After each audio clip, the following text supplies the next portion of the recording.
Good day, everyone. Today I will introduce to you our topic, which is the United Nations and contemporary global governance. So first, let us know what is United Nations. The United Nations, or the UN, is a very important international organization. Why? Because it was created to help countries work together, solve global problems, and promote peace and fairness in the world. So after sa World War II, nag-end po pagka 1945, the world was full of destruction and many countries wanted peace. So grabe ang pagkaguba o pagkagubot if you try to imagine after sa war, diba? So that's why 50 countries meet in San Francisco, California from April 25 to June 26 in 1945. Together, they wrote and approved what we now call the UN Charter. So, sa UN Charter, gi-outline diri ang mga rights and obligations sa kada member states o gi-define pod diri ang ilang procedure o structure sa ilang organization. The UN officially started on October 24, 1945 after it was ratified or na-validate na bitaw siya as organization by countries like China, France, the Soviet Union, the United Kingdom, the United States, and many others. The United Nations has many roles, so it will be discussed akong mga kagrupo. But as a highlight aning roles, ang UN motabang ni siya to solve conflicts between countries. Masend po ni siya og peacekeepers ug mo-promote ni siya og human rights and support sustainable development.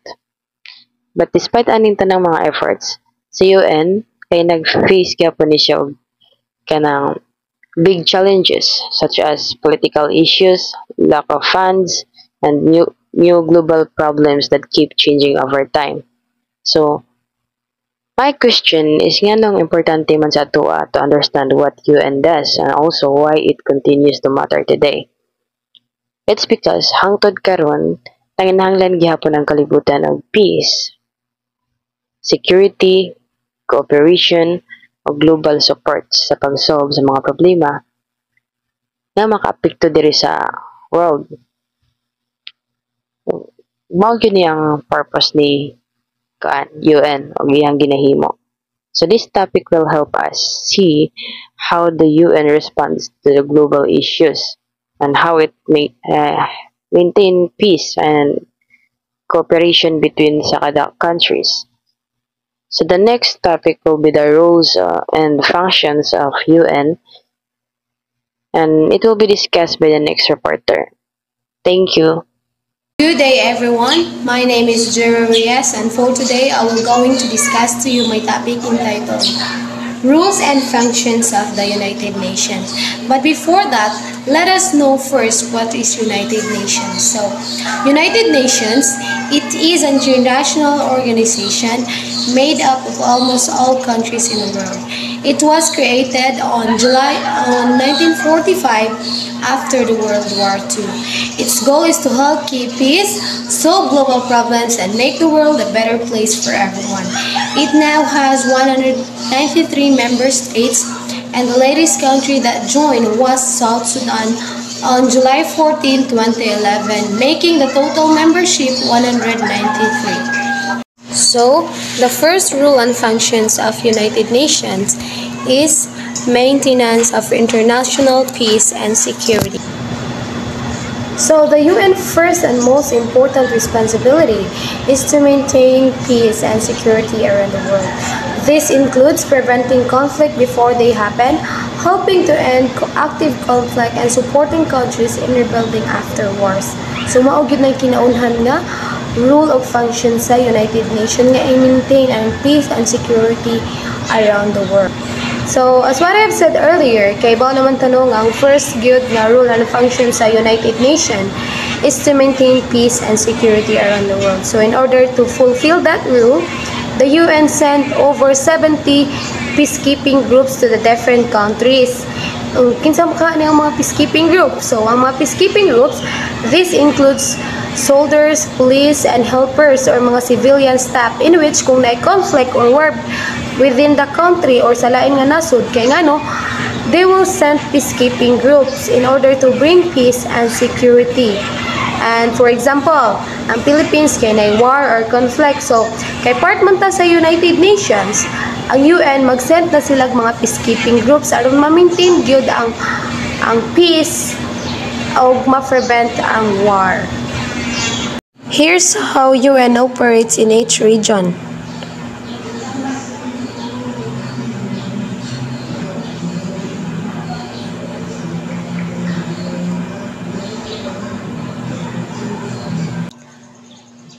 Second is conflict resolution and mediation.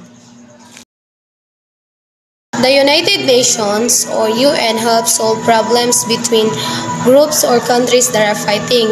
When there is a conflict or war, the UN acts as a middleman or helper so that both sides can talk instead of continuing to fight. So, mao gyud ang rule sa UN. Dako gyud kay tabang ang UN sa pag-maintain sa peace and security sa kalibutan. Kay kung nagay war mahitabo, ang UN mao gyud na sila magpatunga aron kay ang duha ka countries kay magkasinabot or magkaistorya instead nga magpadayon og away. The third one is peacekeeping operations. The UN sent peacekeeping missions to the countries experiencing war and conflict. So, ngano kang makatabang ni nga mission or operation? So, these missions help by stop the fighting, watch over peace agreement, deliver aid, and help rebuild school and government. So, example ani kay katong the UN MISS or the United Nations mission in South Sudan kay nagtabang ni sila sa pag-protect and og peace and violence to rebuild peace in a countries nga na naka-encounter og civil war. Fourth is humanitarian assistance. UN helps people during disaster or war by giving food, shelter, clean water, and medicine. Ang UN ano siya two important agencies. Ang first kay WFP or World Food Program. So from the word itself, mo ni siya ang organization sa UN nga magatabang nato or sa mga tao nga mo provide og pagkaon during sa war or conflict or disaster nga mahitabo. Mo ni sila ang naghatag og pagkaon sa mga gigutom nga tao. And the second is the UNHCR or the United Nations High Commissioner for Refugees.